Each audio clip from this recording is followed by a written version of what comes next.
After the disappointment of the Black Cauldron, Disney suddenly got on this huge kick. Not only were they going to turn out better products, but they were going to turn them out fast. The films went from coming out every 5 to 7 to even 10 years to suddenly every year. And the film that sparked the Disney Golden Era? The revolutionary film that starred hit after hit after hit again? The Little Mermaid. Yeah, you all know it, you've all seen it, and now we're gonna talk about it. Is there any point in comparing it to the Hans Christian Andersen story? I mean, we all know she doesn't die in the end. Disney wouldn't do that. In fact, I think they couldn't do that.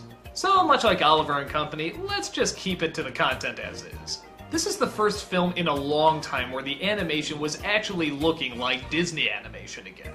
This was the return to the fairy tale, the smooth lines, the nice songs, the beautiful backgrounds, all the stuff that started with Snow White and most people think of when they hear the word Disney.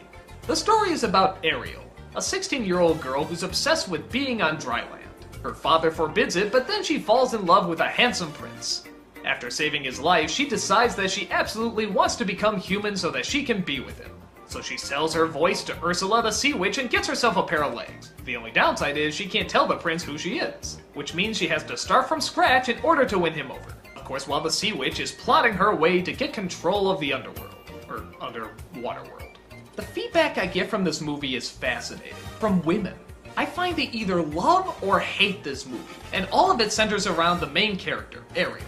But we'll get to that in a second. Let's look at the good stuff. The music, you know it in and out. It's Alan Menken's songs, and man, are they memorable. Catchy as They're bouncy, they're fun, they're slow, they're romantic, they're diabolical. He gets the tone just right. The comic relief, they're also fun. There's some fun tidbits with the crab, you have Buddy Hackett as the seagull, there's that crazy chef voiced by Odo. It's pretty good. The animation, top notch. This is the animation people wanted to see from Disney for a while, and man did it blow people away. It still blows me away. Watching it today, looking at these angles, looking at the colors, everything, it just pops. The villain is great. Much like Ratigan, she just so enjoys what she's doing. Although it's much more of a revenge fest than it is just to be evil. So maybe her plot has a little bit more motivation.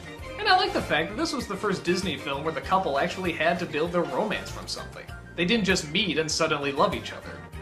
Well, okay, they meet and they love each other, but at the same time they have to meet and they have to work at it again. It's not like Snow White where they meet and they get married, or Sleeping Beauty where they meet, they sing, and suddenly they're in love. There is some development here, even though it did take, 3 days?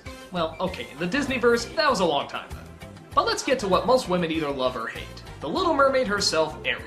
Okay, so what's bad about her? Well, she is whiny. Even her nice songs when you get down to it is just very pretty whining.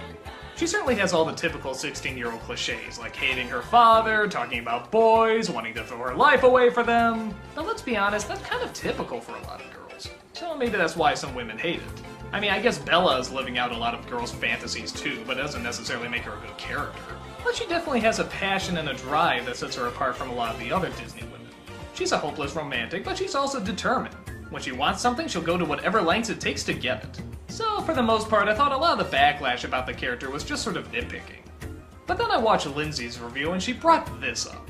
She doesn't really change. She doesn't learn anything. Ariel wants something, there are obstacles, she gets what she wants, the end. Yeah, that's a really good point. Despite her causing all this trouble, she still gets exactly what she wants. She whines and complains, and in the end, she's rewarded for it. But you could make a very slim argument that once they have her and she's apologizing, that she has acknowledged she made a mistake. And that admittedly, she shouldn't have done it. Daddy, I'm sorry, I didn't mean to. But the scene is 2 seconds long, and I don't know, she gets her way anyway at the end, so it doesn't really matter. I guess there are some major character flaws with her, so why do I still enjoy her? Well, horrible to say, I actually really like it when she can't talk. Yeah, I know, make whatever women shouldn't speak joke you want, but that's not the reason I like it. I like it because her curiosity comes out in full bloom.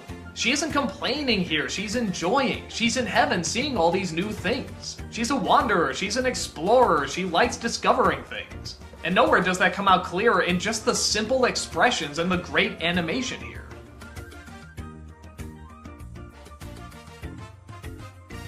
Even her songs, which are complaining, I guess, actually really do show how she feels about a situation.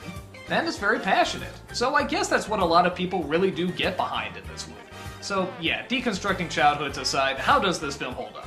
Well, I guess it has the ethical flaws that a lot of people say are just ethical flaws in Disney films in general. You know, just meeting a person in a day, wanting to marry them, not always dealing with the consequences of your actions. But the stuff that's good is really friggin' good. The music, like I said, outstanding. Some of the best. The animation, stellar. The comic relief, memorable. The villain, awesome. Even the father character, a character that usually gets tossed aside in most Disney movies, is actually pretty well developed here.